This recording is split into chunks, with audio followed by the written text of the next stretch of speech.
చేశారు సార్.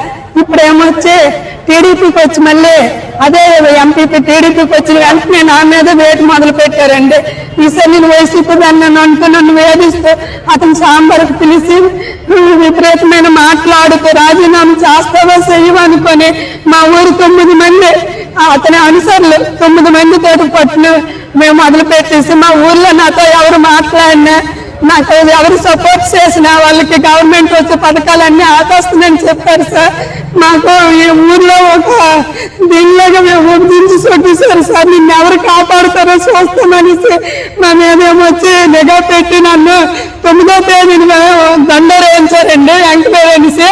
10వ తేదీని వచ్చేసరికి ఆ ఎంక్వైరీ పిటిషన్ దారులు ఆ 9 మంది అతను అనుసరితోటే పోలీసులు పెట్టి మరి ఒక రూమ్ లో ఎంక్వైరీ జరిపించేసి నాకేమొచ్చి 11వ తేదీ అయ్యేసరికి 10వ తేదీ జరిపించి 11వ తేదీకి నాకేమొచ్చి సస్పెండ్ ఆర్డర్ ఇచ్చేసి విధులను తొలగించామని కొత్త ఆయన దగ్గర ఒక 5 లక్షలు తీసుకొని పోస్టింగ్ వేసేస్తున్నారు సార్.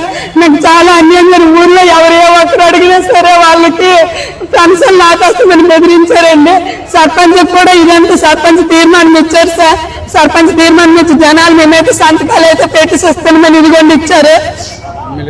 ఎమ్మెల్యే గారి దగ్గరికి వెళ్ళాను సార్. ఎమ్మెల్యే మేడంకి మేడం ఇదిగోండి ఎంతమంది నాకు సపోర్ట్ చేసి సంతకాలు పెట్టారు, మీరే న్యాయం చేయండి మేడం అని అంటే ఆ పిటిషన్ దాన్ని తీసుకొని వస్తేనే నేను చేయగలను, లేకపోతే నేనేం చేయలేను అనేసి ఎంపీ మీదే పెట్టేస్తుంది సార్.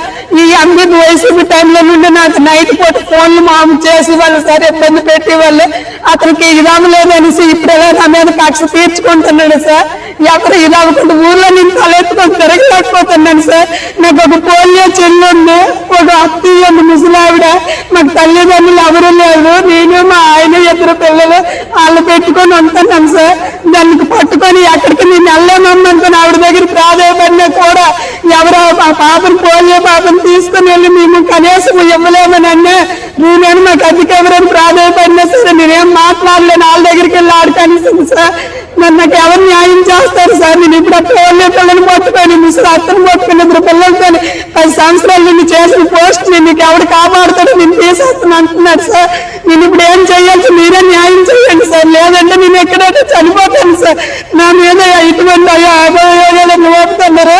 నాకు ఊళ్ళో మాత్రం చాలా హింసిస్తున్నారు సార్. నాతో ఎవరు మాట్లాడలేమంటే నేను తలెత్తుకొని తిరగలేకపోతున్నాను సార్. నన్ను ఇప్పుడు 10 లక్షలు 5 లక్షలు ఇచ్చాడు, 10 లక్షలు ఇస్తే ఇస్తానంటున్నాడు సార్. నేను ఎలాగ ఇవ్వగలను సార్? మా ఎంపీ బొమ్మి సురేష్ సార్.